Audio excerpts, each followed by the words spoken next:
Microwave oven কিভাবে repair করবেন আজকের ভিডিওতে সেটা দেখবেন। এটা হচ্ছে একটা সিঙ্গার কোম্পানির একটা মাইক্রোওয়েভ ওভেন। ওভেনে কি সমস্যা হয় এই ভিডিওতে সেটা দেখতে পারবেন এবং কি সমস্যা হলে কি করবেন সেটাও জানতে পারবেন আজকের ভিডিওতে। তো চলুন শুরু করি। তো প্রথমত এটার ক্যাসিংটা খুলে নিতে হবে, স্ক্রুগুলো খুলে নিতে হবে। তারপর এখানে পাওয়ার দিয়ে দেখতে হবে যে এখানে সার্কিটে লাইন আসে কিনা, পাওয়ার আসে কিনা। ওকে, এটাতে পাওয়ার আসছে, তো পাওয়ার আসছে, সব কিছুই ঠিক আছে, কিন্তু হিটিং হচ্ছে না। টাইমারও হচ্ছে, সব কিছুই ঠিক আছে, কিন্তু হিটিং হচ্ছে না। তো হিটিং কেন হচ্ছে না সেটা দেখব। কোনো খাবার গরম হয় না। ওকে, তো ওভেনের কয়েকটা পার্টস বেসিক্যালি নষ্ট হয়। এটার মধ্যে রয়েছে high voltage transformer, toner, capacitor, high ampere fuse, তারপর আছে ডায়োড, আর অনেক কিছু। এটা হচ্ছে টোনার, আর এটা হাই ভোল্টেজ ট্রান্সফরমার, আর এটা হচ্ছে ক্যাপাসিটর, এটা ফিউজ। সর্বপ্রথম ফিউজটা চেক করতে হবে।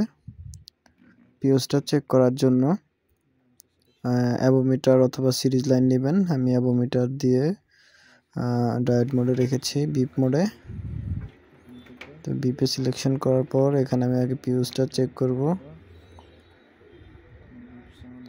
এই প্রথমত ফিউজে কোনো রিডিং দেখাচ্ছে না, মানে ফিউজটা কেটে গেছে, এই জন্য দেখাচ্ছে না।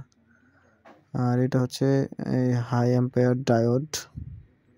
এই ডায়োডটা নষ্ট হইলেও কিন্তু হিটিং হবে না। ওকে, তো এর জন্য আগে ফিউজটা খুলবো, ফিউজটা পরিবর্তন করে দিলে হয়। তো আমি দেখব ভিতরে কি, আমি যদি জোড়া দিতে পারি তাহলে জোড়া দিয়ে দেব, সেজন্য খুলব। ওকে ওকে, এটা মূলত এক সাইডের লক থেকে ছুটে গেছে।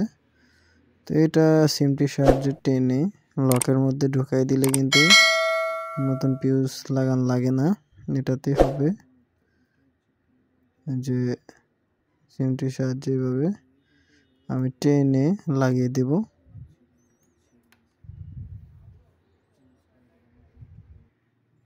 ওকে, যে আমি লাগিয়ে দিয়েছি। মূলত এখানে ফিউজের হোল্ডার সহ, ফিউজ অনেক মডেলের হয়ে থাকে, তো এটাতে এই মডেলের ফিউজ ব্যবহার করা হয়েছে। তো আমার ফিউজটি এখানে লাগানো শেষ, এই লাগানো শেষ হয়েছে ফিউজটি। এখন আমি আবার বিপ মোডে দেখব যে এখন বিপিং হচ্ছে কিনা। ওকে, এবার বিপিং হচ্ছে, তার মানে হচ্ছে আমাদের ফিউজটি এখানে লাগানো সঠিক হয়েছে। এবার চেক করব ইলেকট্রিক সাপ্লাই দিয়ে। চেক করার জন্য প্লাগটা লাগাবো, তারপর এখানে আমি টাইমিংটা চেক করব, কারণ আমি এখানে চেক করার জন্য হয়তো পানি রাখবেন, বা আমি একটা কেক রাখছি, যে কোনো কিছু রাখতে পারেন। ওকে, আমি এখানে সেকেন্ড দিবার পর কিছুক্ষণ পর এখন খুলে দেখব।